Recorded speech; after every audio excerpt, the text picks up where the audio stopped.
Back to my channel. Sanjay Malhotra ജനനം 14 ഫെബ്രുവരി 1968. ഒരു Indian ഉദ്യോഗസ്ഥനാണ്. അദ്ദേഹം 2024 ഡിസംബർ 11 മുതൽ റിസർവ് ബാങ്ക് ഓഫ് ഇന്ത്യയുടെ 26ാമത് ഗവർണറായി സേവനമനുഷ്ഠിക്കുന്നു. 2024 ഡിസംബർ 11 മുതൽ റിസർവ് ബാങ്കിൻ്റെ ഗവർണറായി സേവനമനുഷ്ഠിക്കുന്നത് സഞ്ജയ് മൽഹോത്രയാണ്.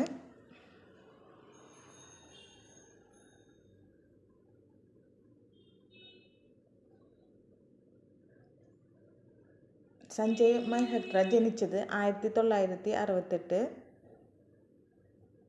ഫെബ്രുവരി 14. പ്രായം 57 വയസ്സ്. ബിക്കാനീർ, രാജസ്ഥാനിലാണ് അദ്ദേഹം ജനിച്ചത്. IIT കാൻപൂരിൽ BTech, Bristol university MPP, civil service ഉദ്യോഗസ്ഥനാണ്.